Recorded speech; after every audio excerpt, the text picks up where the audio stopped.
Assalamualaikum warahmatullahi wabarakatuh. Nama saya Manu Istadan, NRP 1051811000082 dari Departemen Teknik Instrumentasi Fakultas Vokasi ITS. Oke, di sini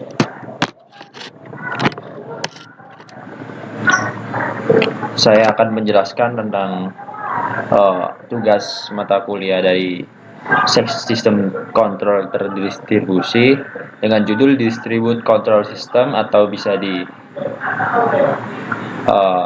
disebut DCS. Pada kesempatan kali ini saya akan melakukan review terhadap PPT yang diberikan yang bertema DCS, Distribute Control System, membahas mengenai arsitektur dari DCS sendiri.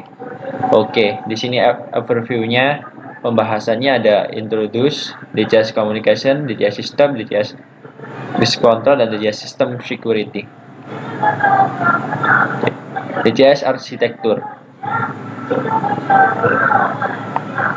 DCS arsitektur adalah teknologi kontrol baru yang menggunakan teknologi komputer untuk memantau, mengoperasikan, mengatur, dan mendistribusikan beberapa unit kontrol. Struktur umum sistem DCS dapat dibagi menjadi beberapa tingkat vertikal, yaitu tingkat kontrol proses, kontrol mengelola tingkat, dan menghasilkan tingkat kelola. Setiap level dapat dibagi secara horizontal menjadi berbagai komponen. Untuk karakteristik umum DCS sendiri, yaitu adalah memproduksi sistem mandiri, peralatan kerja terintegrasi, online dan real time, keandalan tinggi, kemampuan beradaptasi, kelincahan, dan skalabilitas, dan juga biaya efektif. Untuk DCS sendiri terdapat ICMMS, yaitu Intelligent Control Maintenance and Technical Management System. Untuk pengertian ICMMS yaitu teknologi dalam upaya sistem manufaktur untuk meningkatkan kemampuan, keandalan, dan keuntungan. ICMMS didasarkan pada IAMS, Distribute Intelligent Actuation and Measurement System, yang terintegrasi dengan CMMS, yaitu Control Maintenance and Technical Management System.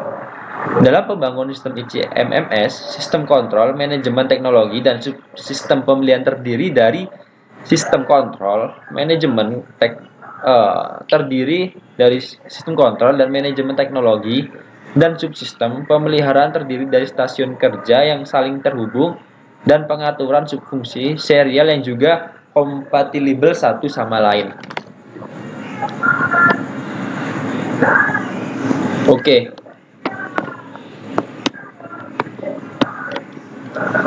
Dan juga ada CSCW ya. Di situ yaitu Computer Support Corporation Work atau Groupware. Di situ pengertiannya yaitu transaksi atau aliran data dan proses kontrol yang diproses oleh agen atau pengumpul sensor dan aktuator di situ.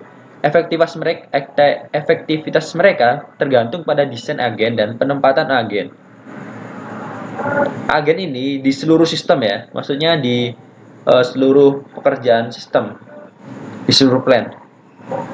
Untuk generation of DCS sendiri ada generasi 1 di situ, ada sampai ketiga. Jadi di sistem arsitekturnya DCS mulai diperkenalkan dalam era industri proses sekitar tahun 1976.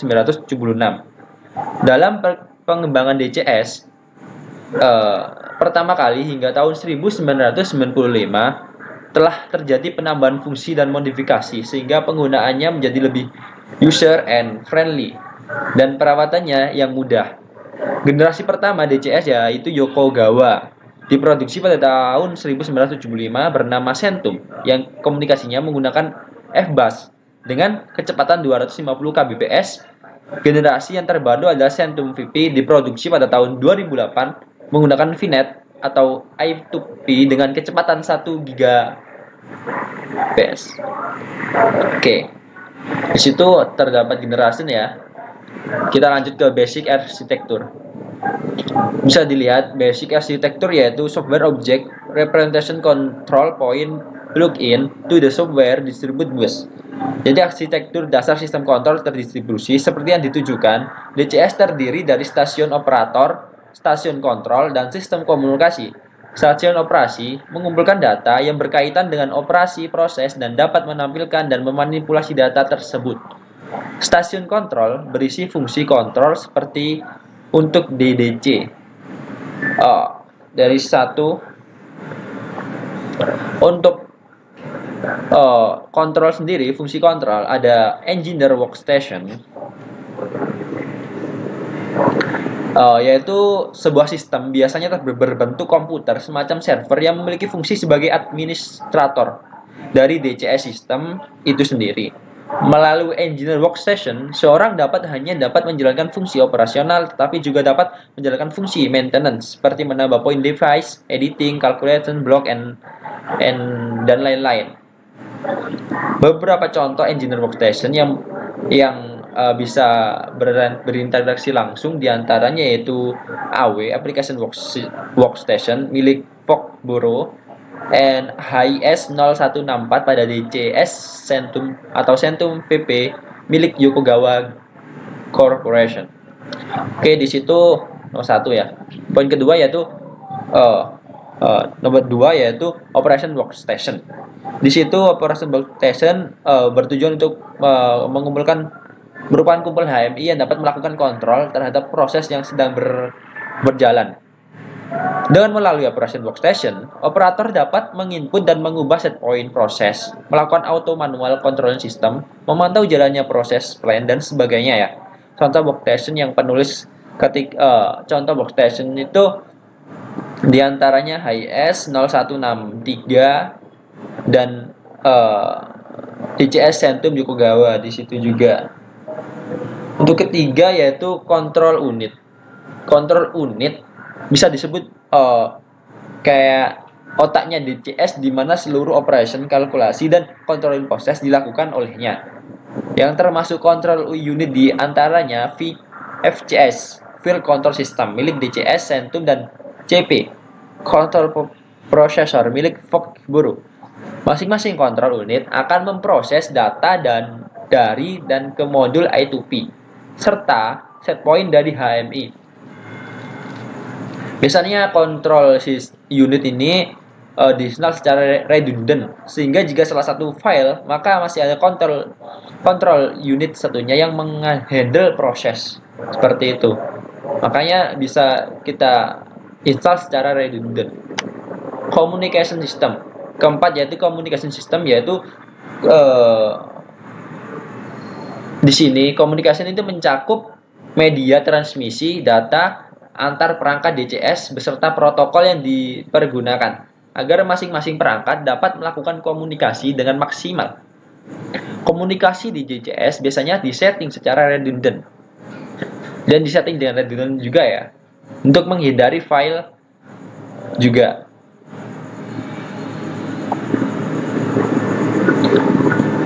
Oke, kelima yaitu Field Instrument Device. Field Instrument Device adalah perangkat instrumentasi yang dikontrol oleh DCS baik berupa transmitter, positioner, hingga interlock system. Komunikasi antar DCS dengan Field Instrument Device biasanya menggunakan sinyal analog 4-20 MA dengan tegangan 24 VDC atau dengan protokol Field Bus, Modbus, Fieldbus, Modbus, dan Profibus dan sebagainya. Namun pada umumnya metode sinyal analog 4-20 MA adalah yang paling digunakan.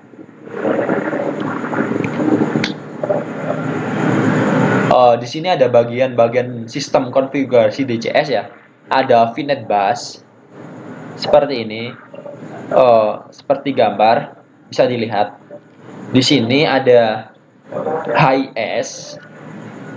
Ini topologinya ya. Topologinya juga topologi ini. yang menggunakan satu kabel utama. Ada PRM, Plan Resource Manager, FCU, Field Control Unit, NVV, Field Network I/O. Oke. VNet I2P Bus adalah sistem jaringan pabrik real-time untuk otomatisasi proses berdasarkan sistem komunikasi Ethernet 1 Gbps. Berdasarkan VNet I2P hidup berdampingan dengan komunikasi Ethernet, tujuannya umum dengan demikian menyediakan platform yang sesuai dengan lingkungan terbuka di masa depan. Keandalan luar biasa kompatibel dengan VNet secara fungsional.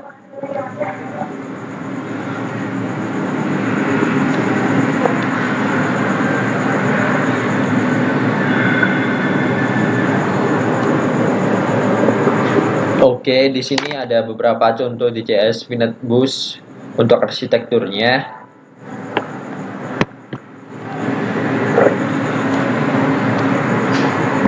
Dan ini juga ada komponen dari VNet I2P Bus, yaitu CPU card for VNet I2P dengan new CPU card CP451. Ada gambarnya di sini. Ada kabel konektor RJ45 untuk CP451 is renewabled for VNet I2P link.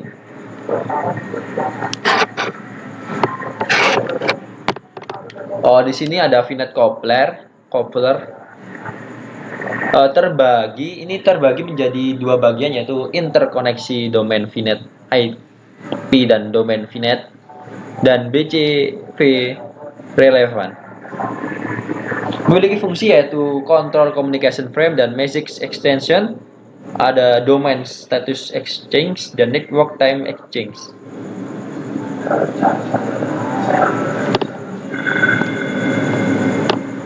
Ini ada gambarnya ya. Di sini ada communication modul.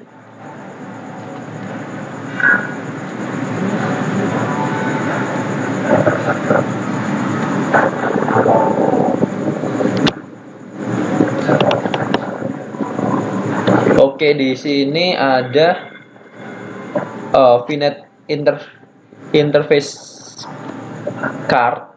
Di sini ada berbagai pin ya, bit number, and example, the address, domain number, ada fixed to O. Di sini setiap ada berbagai fungsi.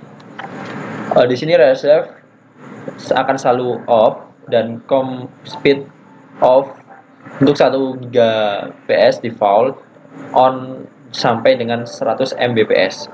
Nah, kalau auto negotiation off, yaitu auto on for server always off. Kita VS kan ya, kita bandingkan VNet I2P vs VNet. Di sini domain adalah segmen bus VNet logis, di mana sekelompok station ditautkan ketika Anda mencapai maksimal 64 station di domain. Jadi ketika kita mencapai maksimal 60 station di domain, kita akan membutuhkan bus VNet logis. Anda dapat memulai domain baru dan menautkan dua domain tersebut melalui converter bus. Anda juga dapat menggunakan bus converter untuk menautkan sistem seperti sistem Yokogawa atau lainnya dengan converter. Domain VNet I2 itu terdiri dari dua kabel bus dan dua bus. Dalam Centum VP dapat dikombinasikan antara domain VNet I2P dan VNet FLNet sampai dengan 16 domain.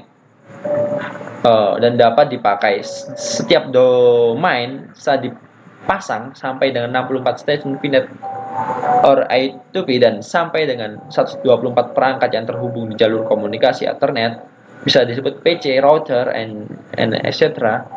yang dapat dihubungkan. Seperti itu ya. Di sini ada BCV dan CGW. Untuk BCV sendiri yaitu unit converter bus. Ini menghubungkan bus sistem VNet ke domain Centum CS 3000 line atau ke sistem Centum. Ada dua jenis VCF yang digunakan untuk connect VNet ke sistem VNet dan digunakan untuk menghubungkan VNet ke Centum yang ada. Untuk CGW sendiri, Communication Gateway Unit, di sini